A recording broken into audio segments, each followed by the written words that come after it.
ஏக்கா டிக்கெட்ல இன்னும் எடுக்கலல்ல? ஏன்னா சுஷ்மாவும் நம்ம கூட வரா. எடுக்கல கலை. நீ வந்து போன்ல புக் பண்ணிடுவல்ல, அதெல்லாம் எனக்கு எங்க தெரியும். நான் எதுவும் பண்ணல பாத்துக்க. நீ பண்ணிக்க. அப்படியே இன்னொரு டிக்கெட்டும் போட்டுருமா, லலிதாவையும் நம்ம கூட்டிட்டு போயிடுவோம்ல. ஏக்கா என்னக்கா சொல்றிய?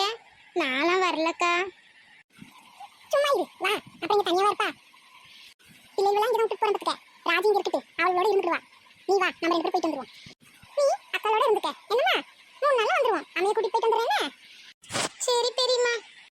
ஏக்கா உங்க அம்மா வீட்டுக்கு நான் எப்படிக்கா வர? எனக்கு சங்கடமா இருக்குக்கா. ஆமா, அங்க என்ன எங்க அண்ணன் பொண்டாட்டி தம்பி பொண்டாட்டியா இருக்காவ, அதிகாரம் பண்ணிட்டு இருக்க. நீங்க சங்கடப்பட, நாங்களே அழகா போயிட்டு வரோம் ஜாலியா. எங்க இஷ்டத்துக்கு இருந்து தின்னுட்டு வருவோம். நீங்களும் வாங்க, அங்க யாரும் இல்ல கேட்க. ஆமா லலிதா வா, அதெல்லாம் ஒரு சங்கடமும் இல்ல. நாங்களே தான் இருக்கோம், வேற யார் இருக்காங்க? ஆமா, அண்ணன் பொண்டாட்டி இருந்தா கேட்பாவ. இத்தனை நாள் உங்க தங்கச்சி வந்திருக்காவ, நான் பொங்கி போட்டுட்டு இருக்கணுமா ஒரு சண்டை. என்னதான் நம்ம போய் அங்கே வேலை செஞ்சாலும் அது ஒரு பிரச்சனையாக தான் வந்து முடியும்.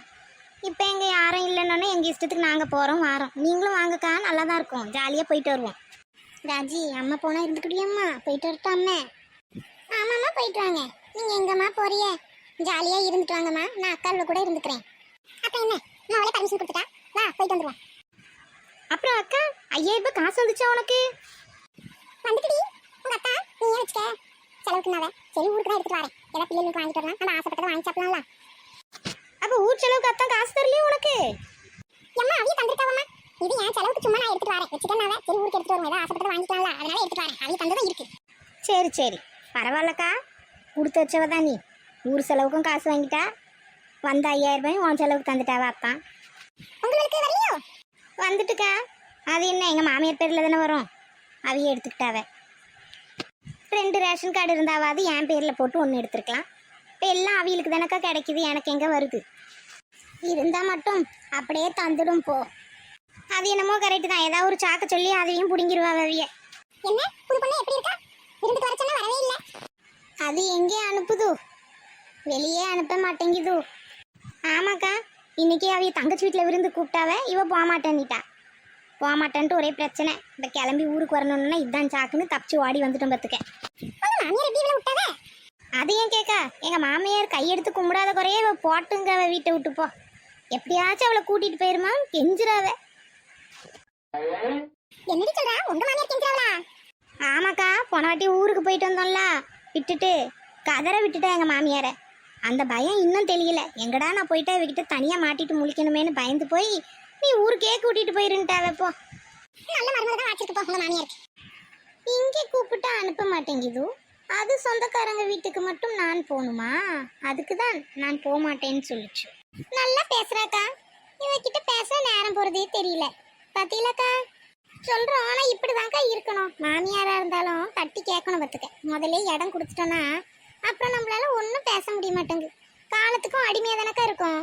முதல்ல இப்படி வாயாட ஆரம்பித்தோன்னா மாமியார் கறிவை அடங்கிடுவாள்வக்கா. இந்த பிள்ளை இருக்கிறது தான் கரெக்டு பார்த்துக்கிடுங்க. மாமியார் கறின்னு இல்லைக்கா, மொத்தத்தில் இது மாதிரி தான் இருக்கணும் பார்த்துக்கங்க. பொட்டை பிள்ளைகள் எதுக்கும் துணிஞ்சு தைரியமாக இருக்கணும். இப்படி தயங்கி தயங்கி பேசிக்கிட்டு நம்மள என்ன சொல்லுவாங்களோ ஏது சொல்லுவாங்களோ இப்படி பேசினா வாயாடி நீர்வாங்களோ ஆணவம் பிடிச்சவன் நினச்சிருவாங்களோன்னு அப்படியே பயந்து பயந்தே பாதி வாழ்க்கை போயிடுதுக்கா. இந்த பிள்ளையை பார்த்தோன்னே தான் எனக்கு ஆசாசியாக இருக்குது. இப்படி தான்க்கா எல்லாரையும் வளர்க்கணும், இப்படி தான் இருக்கணும். பொட்டை பிள்ளைகள் வேணால் தைரியமாக யார் என்ன வேணால் சொல்லிட்டு போட்டுக்கா. நம்ம வாழ்க்கை ஒரு தரம் தான் நம்ம வாழ போகிறோம், நம்ம இஷ்டத்துக்கு வாழ்ந்துட்டு போயிடணும்.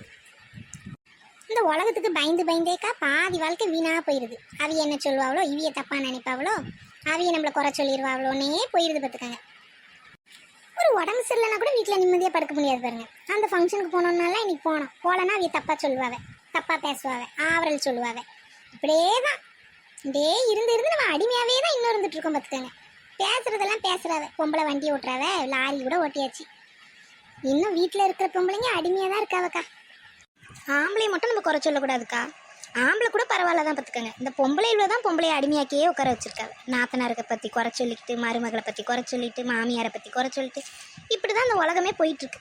பொம்பளைக்கு ஆக மொத்தம் எதிரி பொம்பளை தான். நீங்கள் ஒரு ஃபங்க்ஷனுக்கு போகிறத பற்றி பேசிகிட்டு இருக்கீங்க, என்ன எடுத்துக்கங்க. எங்கள் மாமியார் பக்கத்து வீட்டுக்காரிக்கிட்ட பேசினாலே உடனே வந்துடுவாங்க. அவகிட்ட என்ன பேசினா பேசாத, வீட்டுக்குள்ளே போ. உடனே அவிகிட்ட போய் கேட்குறது, என் மருமக என்ன சொன்னான்னு. அந்த பொம்பளை எம்மா நீ என்கிட்ட பேசவே பேசாத, உங்கள் மாமியார் தொல்லை தாங்கலைங்குது. அதை எங்கே போய் சொல்லுவிய?